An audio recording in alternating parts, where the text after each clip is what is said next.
Hi, friends. Thanks. Don't forget to like and subscribe. Help us to get to 500 subscribers.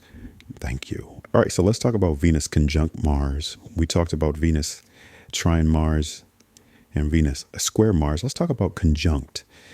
When Venus is conjunct Mars, that means they're attached at the hip in your relationship chart. And boy, is it a doozy. So you ever met someone and just click?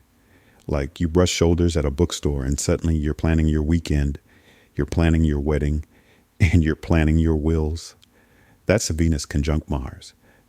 It's not a slow burn. It's a spark that lands on something already flammable. This is attraction in its purest form. The kind that doesn't ask, should I feel this way? It says, too late. We already made eye contact, and now I want to do art and inappropriate things with you. See, Venus is what we desire. Mars is how we go after it.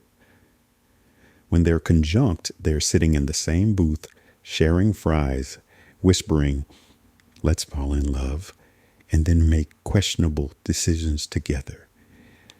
There's not a lot of inner conflict here. Not like the square where one person says, I love you, and the other hears it as a challenge. And not the trine either. It's more like, well, the trine is more like, we get along so well, we forgot to make out.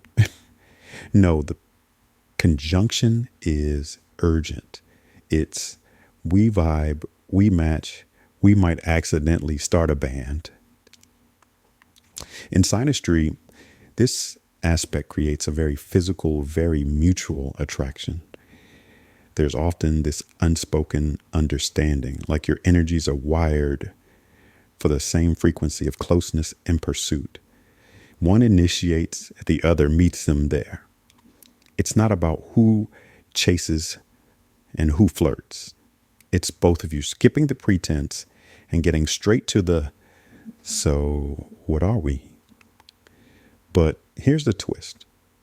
Because Venus and Mars together are so harmonized, you might think, great, nothing to work on here, which is adorable, because this aspect isn't just about chemistry.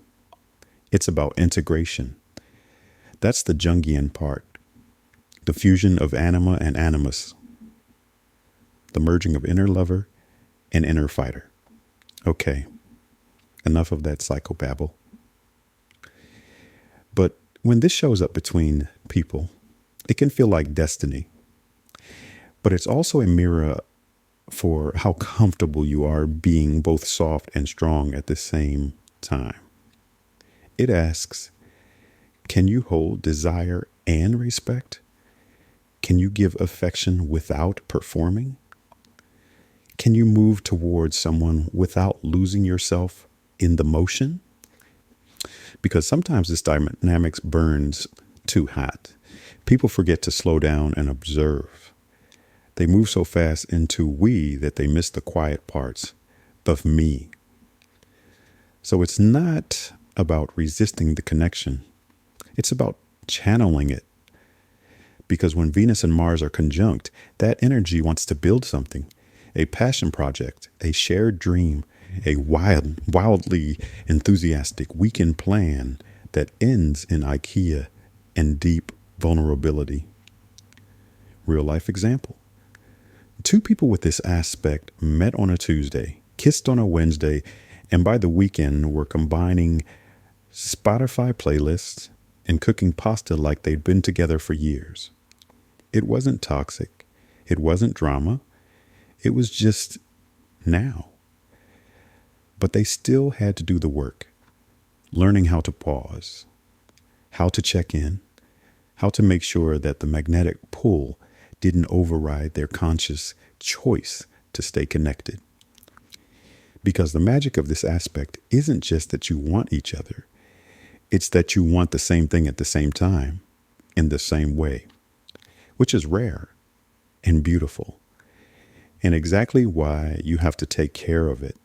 So if you've got Venus conjunct Mars with someone, don't panic. Just breathe. Enjoy the heat.